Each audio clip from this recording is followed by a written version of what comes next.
जो किसान लोग होते हैं जब खेत में बीज बोते हैं और उसको सिंचाई देते हैं तो उसमें से अंकुर निकलता है और वो अंकुर जैसे ही थोड़ा बड़ा होता है तो देखते हैं कि फसल के साथ साथ घास पतवार भी उसमें उग गया है। तो जो चतुर किसान होता है वो घास पतवार को उखाड़ करके बाहर फेंक देता है, केवल फसल को खेत में रहने देता है, तब उपज होती है। अगर वो दया करे ये घास पतवार भी हरा हरा है, इसको हम छोड़ देते हैं, तो उसकी फसल चौपट हो जाएगी। उसी तरह से समाज में कुछ नकली हिंदू भी आ गए हैं जो अपना असली हिंदू को दबा रहे हैं।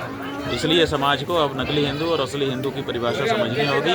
नकली हिंदुओं को खरपतवार समझ करके बाहर करना होगा और असली हिंदुओं को फसल का बीज समझ करके बढ़ाना होगा, ताकि फसल अच्छी उपजे और सनातन धर्म आगे बढ़े। ये बात है ना, इसीलिए तो हम कह रहे हैं कि जनता जो सनातनी है, हिंदू है, उसको समझना होगा कि जो हिंदू हिंदू कह के आ रहा है सब हिंदू नहीं है। सीता माता के सामने रावण आया था तो सीता माता ने भी उसको सन्यासी समझ लिया, बड़े प्यार से फल की भिक्षा लेकर के आई थी। बाद में पता चला कि ये तो सन्यासी नहीं है, ये तो राक्षस है। उसी तरह से आपके सामने बहुत अच्छी अच्छी बातें कह करके आ रहे हैं, भगवा चोला पहन के कहीं आ रहे हैं, कहीं पर केसरिया गमछा रख करके आ रहे हैं, लेकिन उनके आचरण को देख के आप अनुमान लगाइए कि असल में ये हिंदू हैं कि हिंदू विरोधी हैं।